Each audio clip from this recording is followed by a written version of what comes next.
Hey everybody, welcome to SwJ. Today we're picking up where we left off last time, working on my blanket project. So, let's get into it and get some good world news going on.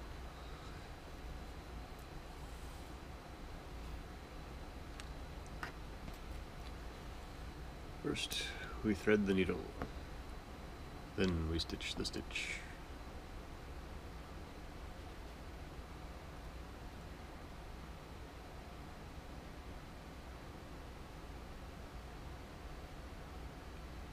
And just so everyone knows that's been following me, my hand is not broken, so I should be good to go again soon. The hospital finally got back to me, so yay.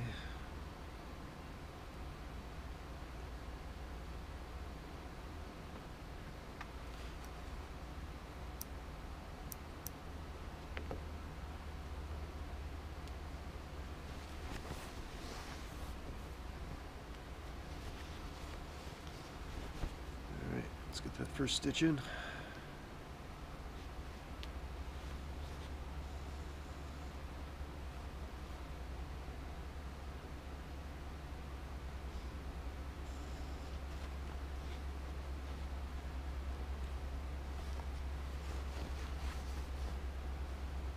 Oh, now we have coffee on site. Cheers.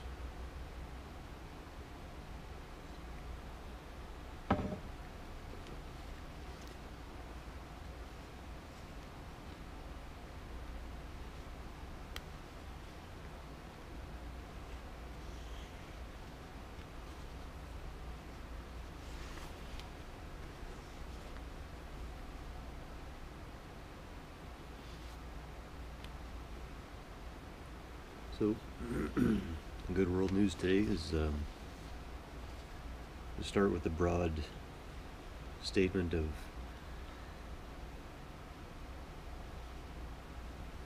being able to produce food,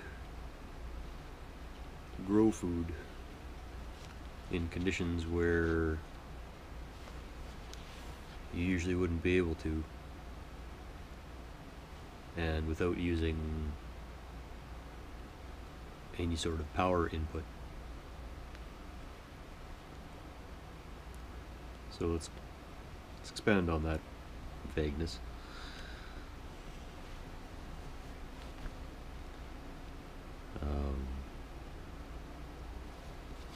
What they're doing now in Canada, where it gets very cold, they have greenhouses that run all year long, all through the winter, with no heat input.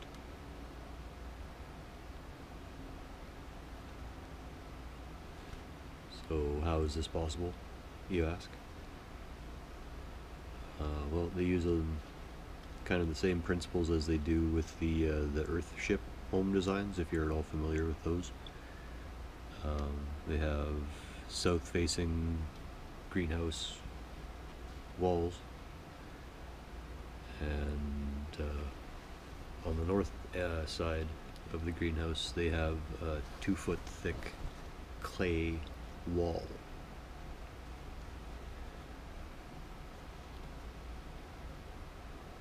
The other key component of this system is they have a insulated cover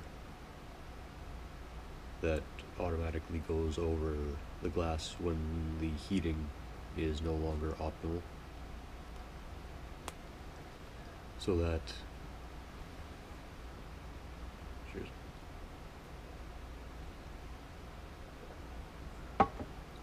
goes through a double layer of clear material,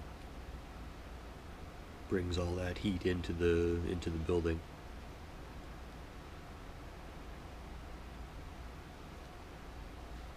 traps it in the clay wall, the thermal mass of the clay wall,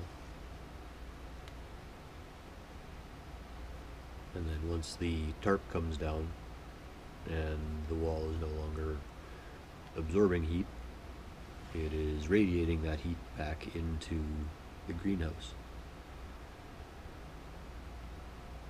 And This is technology that they've apparently been using in China for quite some time to nullify heating costs.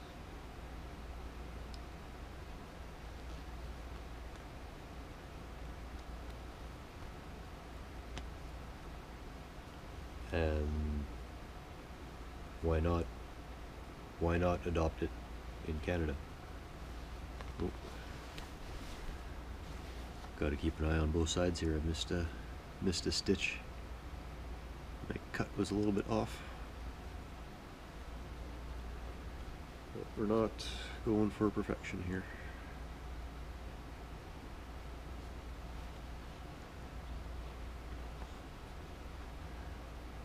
This is just a quick personal project that I've wanted to do for a long time, and I'm finally getting around to.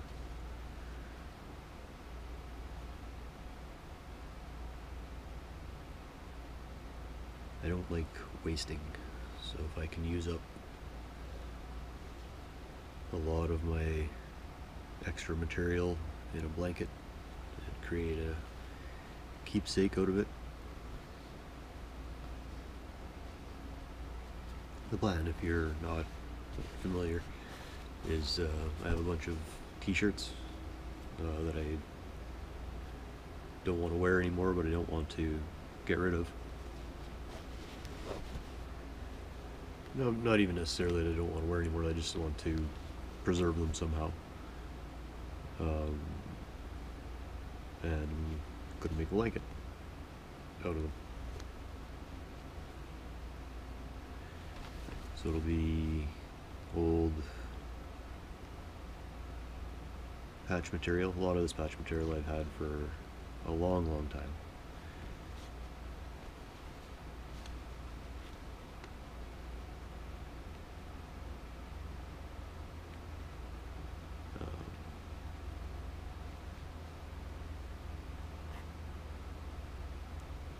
Finally put it all to good use.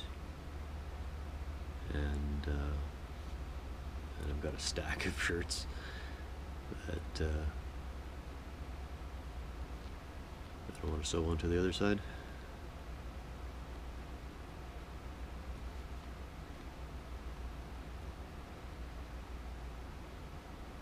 And it's one of those off and on projects. You know, I do have some jeans that need some work, so I was just kind of waiting for my hand to get a bit better before I dove back into those, because pushing through the multiple layers of denim is tough.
So one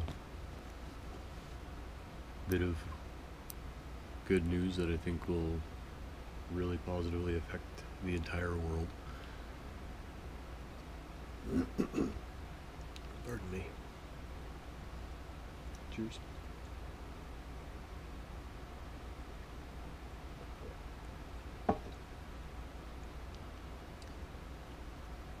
And that is that they have developed a new type of food packaging that could replace plastic, or that is set to replace plastic and be superior plastic in a number of ways.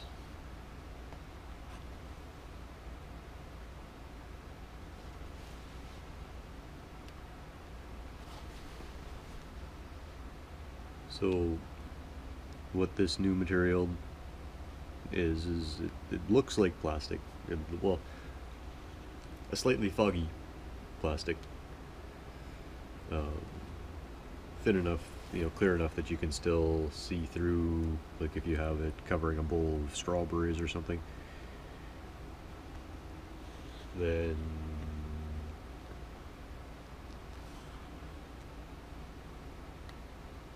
you can still tell, what's in the bowl.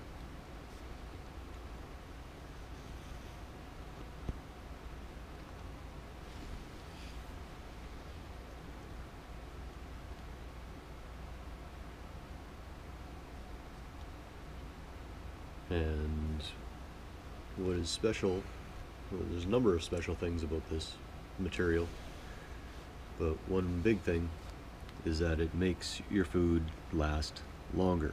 It actually kills bacteria.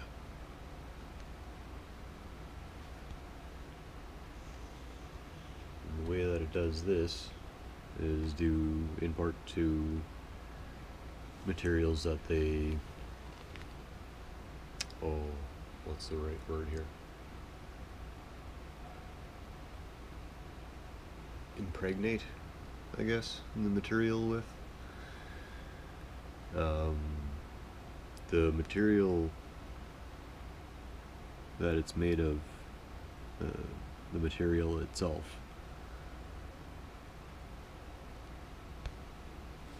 is a blend of starch, corn proteins, and a few other natural biopolymers, or derivatives of natural biopolymers.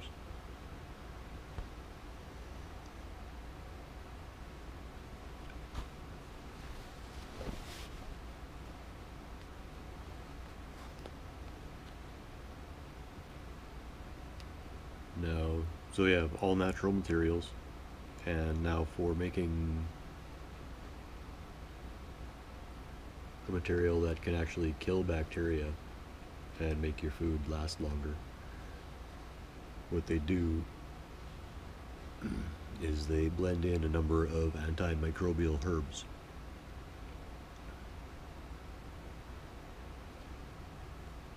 For example, they use thyme oil from the thyme herb.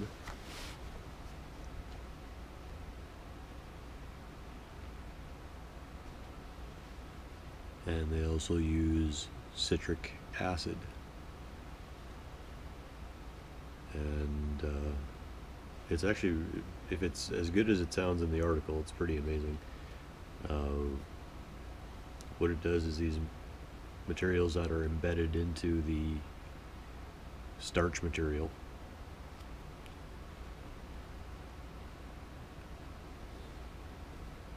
the herbs that are embedded in it, they are only released when needed. Apparently they only react and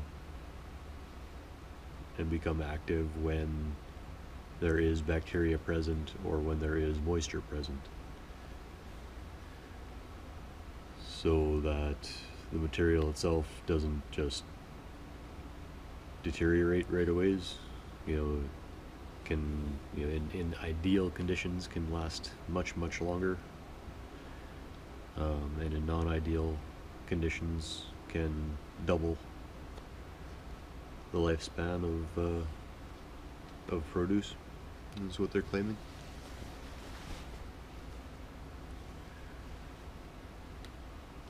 And the other awesome thing is, when you have something that's going to replace plastic, you want something that's not going to be the bane that plastic has become. So this material is biodegradable.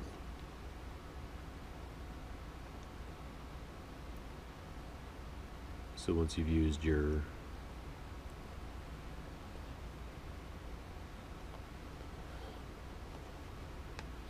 new fantastic space age material, beyond space age material, I suppose.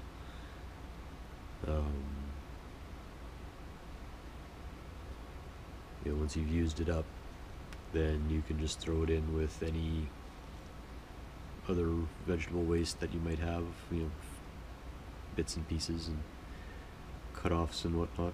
You just mix it all in and let it biodegrade, and you have your compost for next year.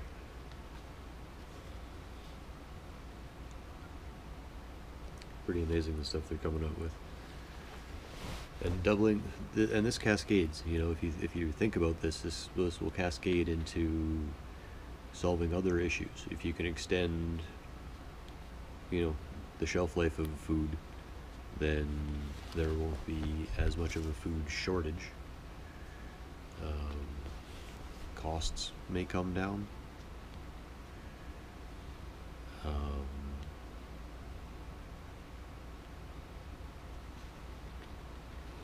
Yeah, it just cascades all the way back, because then you're into, like, if you can produce the same amount of food but not have as much go to waste, then there's extra, right? So that can go to either developing countries or places that normally can't afford the food. You know, if they're producing in excess all of a sudden, then, you know, awesome, they can give it to those who need it, or sell it more cheaply, or whatever. You know, can change the world. It's a new plastic. It's a new, better plastic.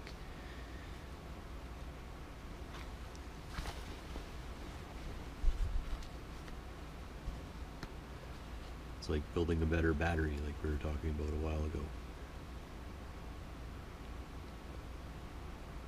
You know, you do something revolutionary,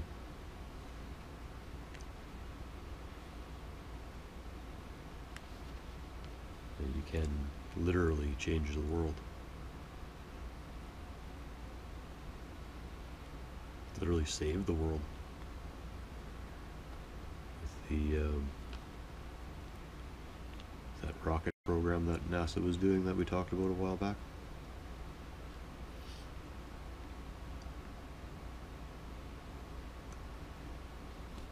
Playing bumper boats with rockets and meteors.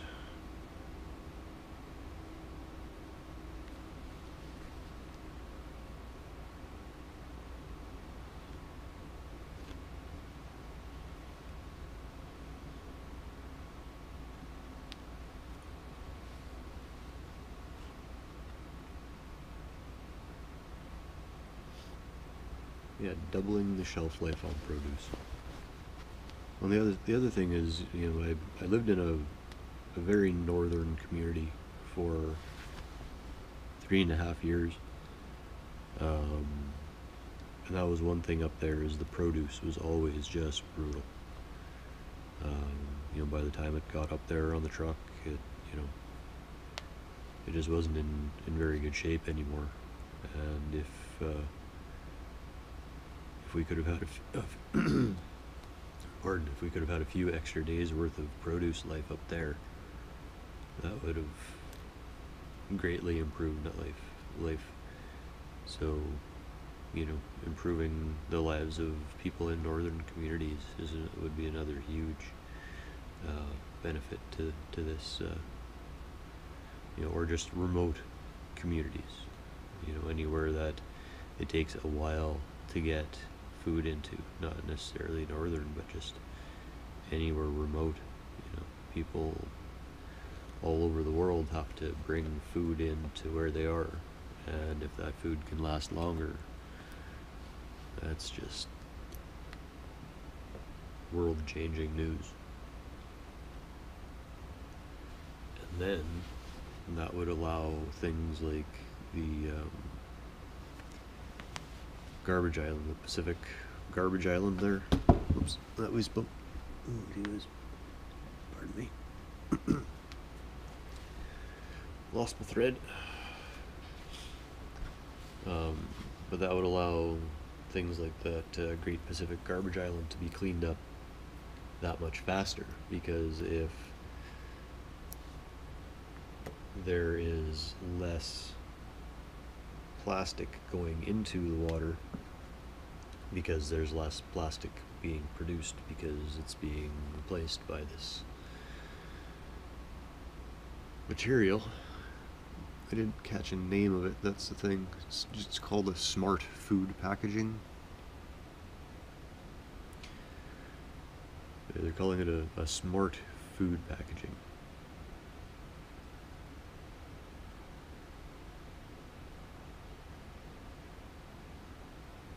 Which is interesting. Must have a thread. And I've lost my train of thought.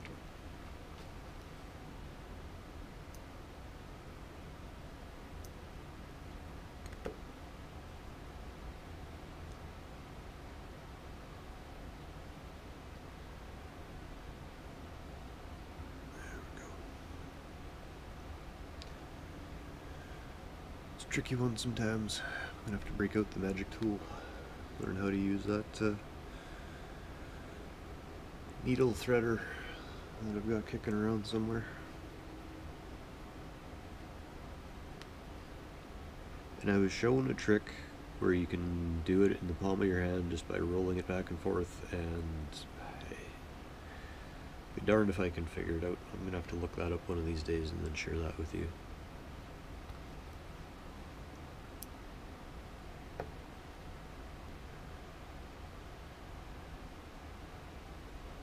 Cheers.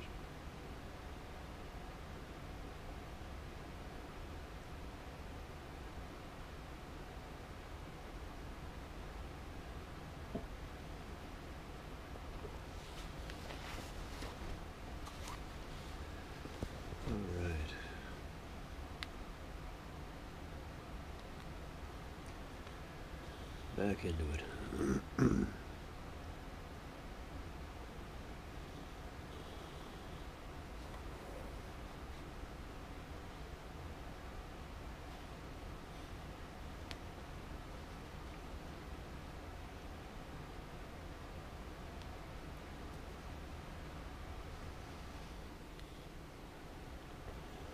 Now,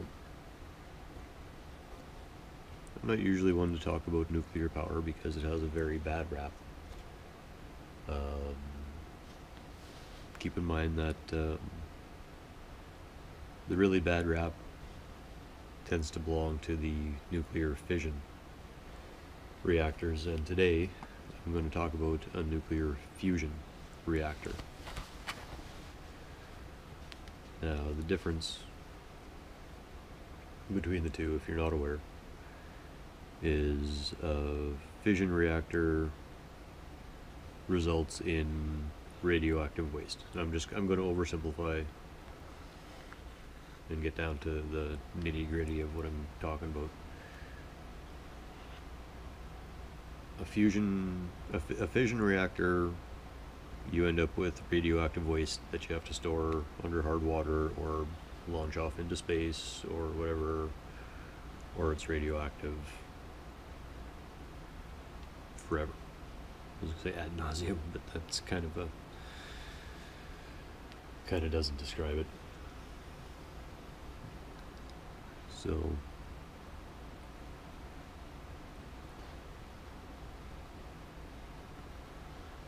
fusion reactor, the difference between fusion reactor and a fission reactor is the byproducts. The byproduct of a fission reactor is nuclear waste, as I mentioned, and the byproduct of a fusion reactor is helium.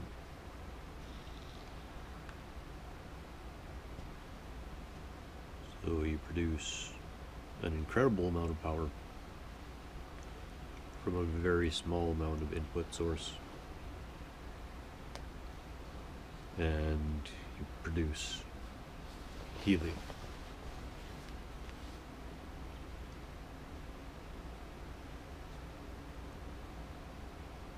So fusion, much cleaner, and the input with fusion is salt water, so sea water basically.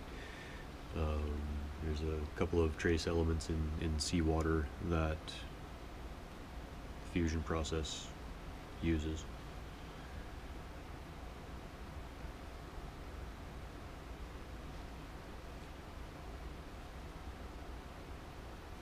Ends up being hydrogen atoms smashing together, producing a ton of energy, and helium.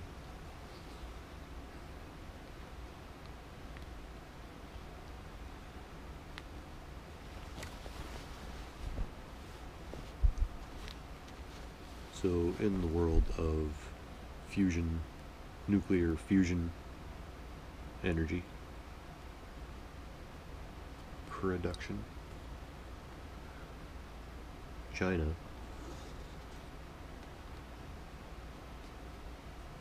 they have a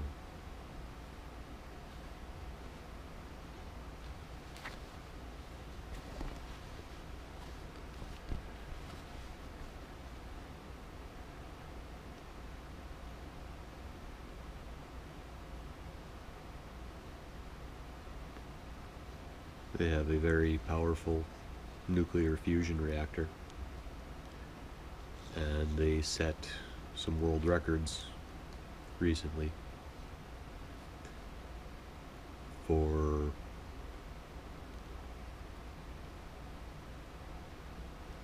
how long they can maintain a reaction, a fusion reaction.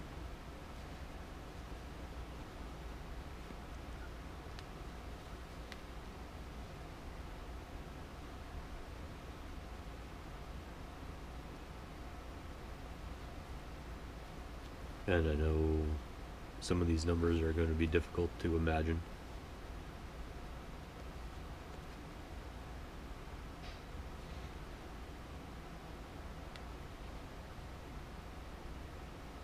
But their previous record, they held a temperature, and the temperature is what produces the power. Your heat output is used to produce the power. They held heat levels of, get this, 120 million degrees Fahrenheit. And for you Celsius fans out there, that's 70 million degrees Celsius. So 120 million degrees Fahrenheit, or 70 million degrees Celsius, and they held it for a bit under 2 minutes. So that's a lot of energy production. That's a lot of heat production. That's big numbers. That's record setting. That was massive. Was being the key word there, because they have set a new record now. That same 120 million degrees Fahrenheit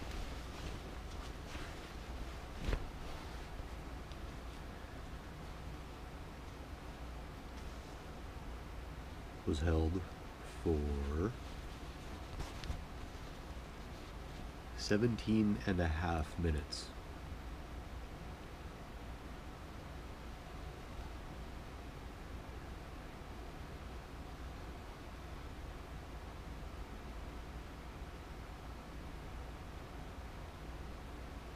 So just a massive, massive amount of power production in that amount of time.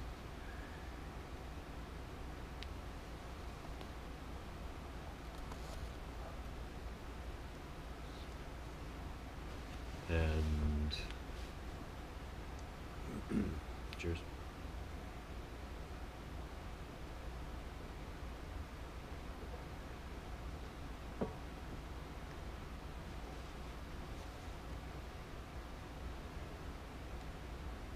that amount of heat, you would think it would just melt absolutely everything around it, hence the nuclear meltdown.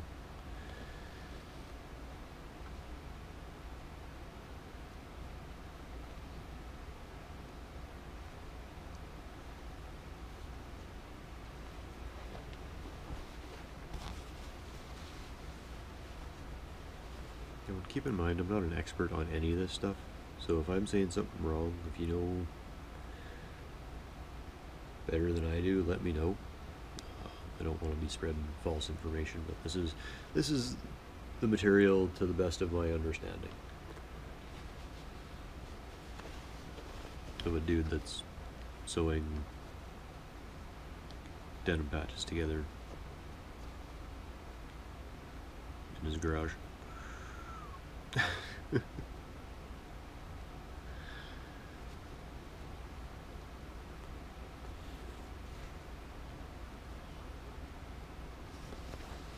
My little YouTube studio.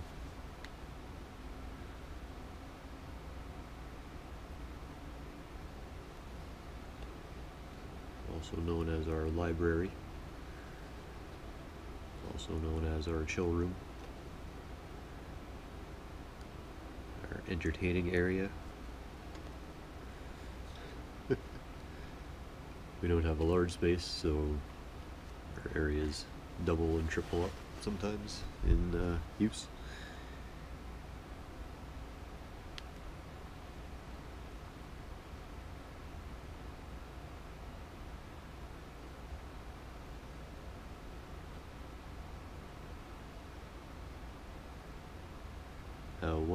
One other stat I wanted to throw at you about nuclear fusion, and just to give you an idea of scale. And that stat is that 1 liter of seawater, as I mentioned earlier, that's the way it's powered, is by seawater. 1 liter of seawater produces as much power as 300 liters of oil. So 1 liter of seawater, which covers most of the planet, or 300 liters of oil, which it seems that everybody's fighting over.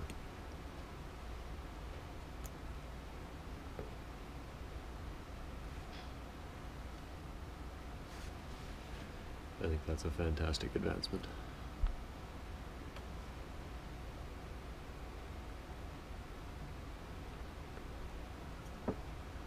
Now, from when I grew up, there's a bad taste in a lot of people's mouths about nuclear energy. But there are different types of nuclear energy. So, I think that's going to be it for today. Yesterday was a long one, or my last episode I should say was a long one, and something went wrong with the upload, so I need to go and check on that. So if you're depending on that, I apologize. I will solve it as soon as I can. But for today, we'll pull the pins on this part. And we will say thank you very much for joining me again today. Really do appreciate the time we get to spend together. Let's have a look. Oh yeah. Yeah, blanket comes pre-stained too. Just, Lord. And then yeah. We'll finish off this end, and then tie it all together, and then we will have a larger blanket. coming along. Maybe one of these episodes I'll start doing some of the t-shirts on the other side.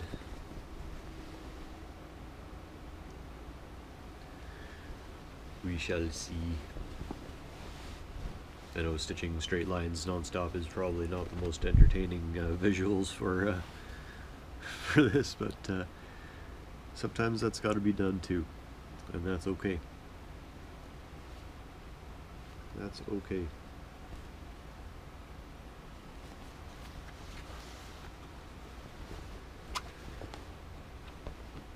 Oh, yeah. Till next time.